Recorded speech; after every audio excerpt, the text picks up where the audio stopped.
Kapatid ni Casimiro nanigurado na, Jack Tepora bumanat muli kay Alas. Itong at pag-usapan natin. Pero bago ang lahat, pakisubscribe po ng channel ko. Huwag niyo na rin kalimutan i-click ang notification bell para lagi kayong una sa balita. Pag-usapan nga po natin mga kaboxing, opisyal na nga pong inutusan ng WBO si Emmanuel Navarrete na ipagtanggol ang kanyang IBF and WBO Junior Lightweight World Title sa isang rematch kay Charlie Suarez.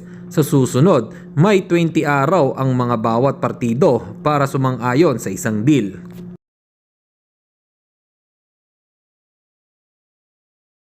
Samantalang ayon naman sa komento ni Kiyonosuke Kameda, ay naniniwala siya na mananalo si Luis Pantera Nery kay Janrel Cuadro Alas via knockout.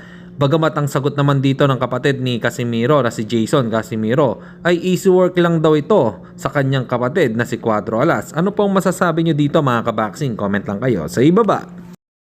At sa kabilang balita naman tayo mga kaboxing, ayon naman sa kritiko ni Cuadro Alas na si Jack Tepora ay sinabi nito na sa 126 pounds ay nahihirapan na ito sa timbang tapos lalaban pa siya ng 122 pounds. Malamang daw ay nakansela pa ang laban na iyan kay Nery. Ibig sabihin ay baka mahirapan si Cuadro Alas kunin ang timbang.